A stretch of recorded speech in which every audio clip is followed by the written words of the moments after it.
Hallelujah, जय मसीह की, praise the Lord. आज के इस नए दिन को हम परमेश्वर पिता के सामर्थी हाथों में दे। परमेश्वर का अनुग्रह हमारे ऊपर, हमारे घर घराने पर बना रहे। परमेश्वर की शांति हमारे देश में बनी रहे। परमेश्वर की धार्मिकता हमारे लीडरशिप, जो हमारे देश की लीडरशिप है, उस पर प्रकट हो। परमेश्वर का राज्य आए, परमेश्वर की मर्जी पूरी हो, और परमेश्वर का राज्य जो है इस पूरी पृथ्वी में फैल जाए। उसकी महिमा से ये पृथ्वी भर जाए। प्रभु यीशु मसीह के नाम में आमीन। तो आइए आज के हम वचन में जाएंगे। खुदा का वचन जो है, हमसे खुदा बात करते हैं। देखें कि आज खुदा अपने वचन के द्वारा हमें क्या सिखाना चाहते हैं, क्या वो हमारी जिंदगी से चाहते हैं। तो हम भजन संहिता 119 को पढ़ रहे हैं, और आज हम 22nd स्टेंजा, जो इस भजन का लास्ट स्टेंजा है और लास्ट हिब्रू लेटर टॉप पे है, और उसका मतलब है it's a symbol of truth, perfection and completion. सच्चाई को बयां करता है, सिद्धता को वो बयां करता है। तो हम इसे पढ़ेंगे 169 वर्स ऑनवर्ड, और 176 वर्सेस पे आके ये कंप्लीट होगा। और यहाँ पे सामिस लिखते हैं, हे यहोवा, मेरी दुहाई तुझ तक पहुंचे, तू अपने वचन के अनुसार मुझे समझ दे। मेरा गिड़गिड़ाना तुझ तक पहुंचे, तू अपने वचन के अनुसार मुझे छुड़ा ले। आज आप किसी भी परेशानी में क्यों ना हो, आप भी साम के लिखने वाले की तरह आप परमेश्वर के आगे आप प्रार्थना करें। Cry out to God. परमेश्वर के आगे अपने अपना जो गिड़गिड़ाना है, अपनी जो भी जिन भी परेशानियों से उलझ रहे हैं, परमेश्वर हमारी प्रार्थनाओं को सुनते हैं। जब हम परमेश्वर के पास आते, वो हमारे और नजदीक आते हैं, और हम परमेश्वर के करीब आए और परमेश्वर से कहें कि वही है जो हमें छुड़ा सकता है। हम परमेश्वर अपने सामर्थी हाथ से, वो ताकत रखता है, वो सामर्थ रखता है कि हमें हमारे किसी भी परिस्थितियों में आज हम हो सकते हैं। हम सब अलग अलग एक वॉरफेयर में होते हुए अलग अलग परिस्थितियों से गुजरते हैं।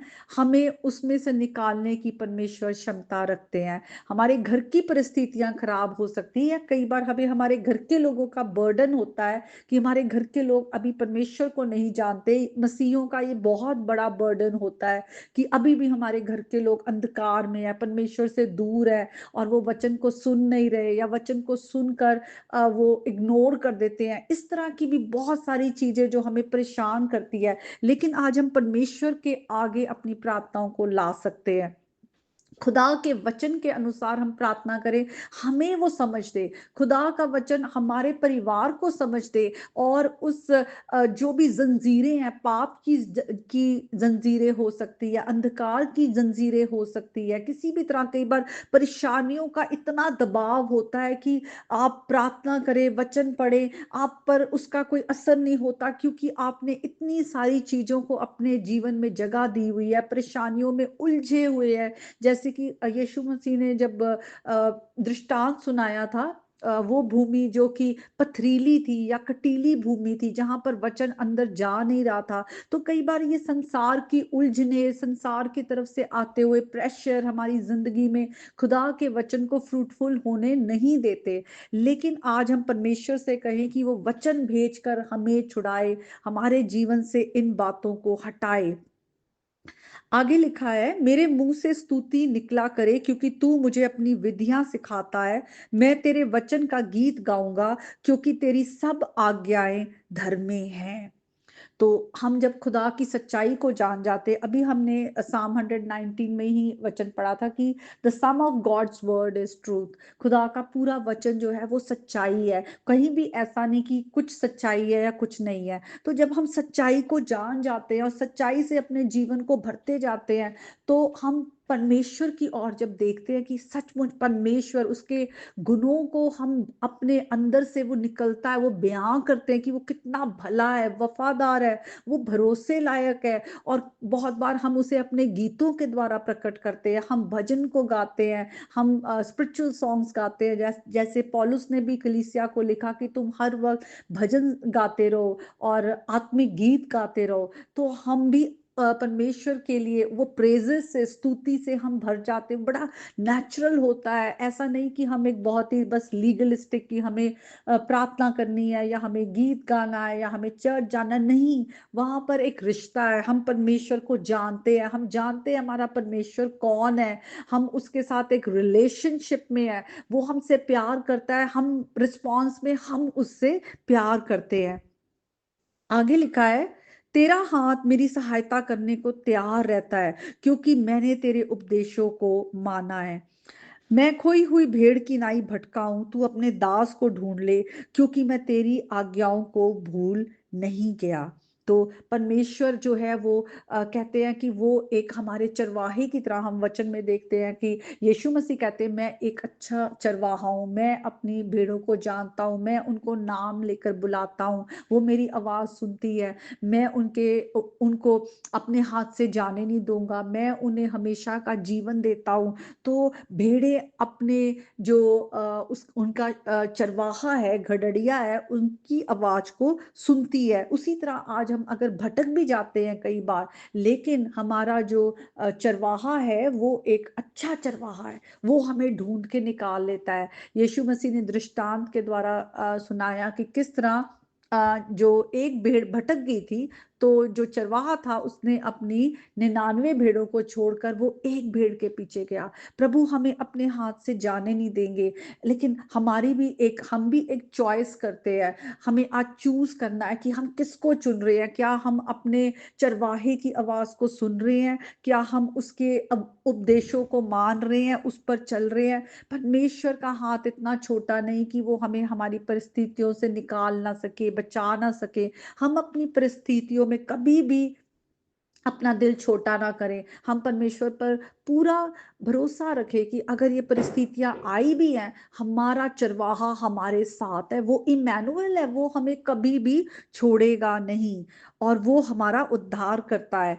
आगे लिखा है, हे यहोवा, मैं तुझसे उद्धार पाने की अभिलाषा करता हूँ, मैं तेरे व्यवस्था से सुखी हूँ। मुझे जला और मैं तेरी स्तुति करूंगा, तेरे नियमों से मेरी सहायता हो। तो उद्धार सिर्फ प्रभु यीशु मसीह के द्वारा, जब हम यीशु मसीह पर विश्वास करके परमेश्वर के साथ हमारा मेल मिलाप होता है। उद्धार परमेश्वर की तरफ से एक फ्री गिफ्ट है जो यीशु मसीह में विश्वास के द्वारा हम पाते हैं। वही है जो हमें जिंदगी देता है, क्योंकि उसी में हमारी जिंदगी है। हम परमेश्वर को थाम कर रखें, उससे हम अलग ना हो। जिंदगी से अलग होकर क्या है? मृत्यु है। रोशनी से अलग होकर क्या है? अंधकार है। हम क्यों अंधकार को पसंद करते हैं? क्यों हम मृत्यु को पसंद करें? अगर हम अपने फिजिकल लाइफ में देखें तो हम कभी भी अंधकार को पसंद नहीं करते। कभी भी हम मृत्यु से इतना डरते हैं कि हमारे अंदर वो कहीं ना कहीं एक डर रहता है कि कुछ हो ना जाए, ऐसा ना हो, वैसा ना हो। तो जब यीशु मसीह खुद हमें ऑफर करते हैं, वो जिंदगी है, वो हमारे लिए वो ज्योति है जो हमें रास्ता दिखाता है, तो क्यों ना आज हम यीशु मसीह को अपने जीवन में ग्रहण करें और अपने जिंदगी को परमेश्वर के हाथों में देकर हर दिन उसके धार्मिकता के रास्ते में चले। आज कोई भी परिस्थिति में आप क्यों ना हो, खुदा का वचन कहता है कि अगर किसी भी तरह से जो नींव है या फाउंडेशन डिस्ट्रॉय भी हो गई है, तो धर्मी जन क्या करे? धर्मी जन, आज हमारी धार्मिकता यीशु मसीह के द्वारा है, तो धर्मी जन, हम धर्मी है प्रभु यीशु मसीह में।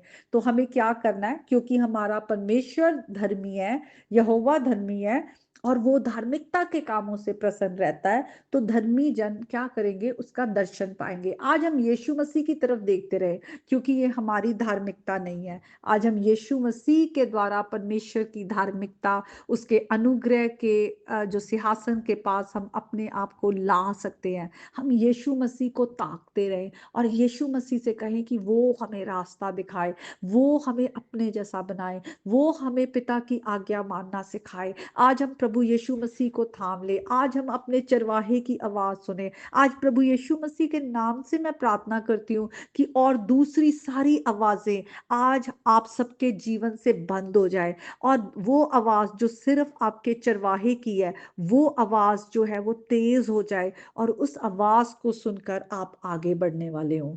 तो आज के वचन के द्वारा प्रभु आप सबको बहुत आशीष दे, प्रभु यीशु मसीह के नाम में, आमीन।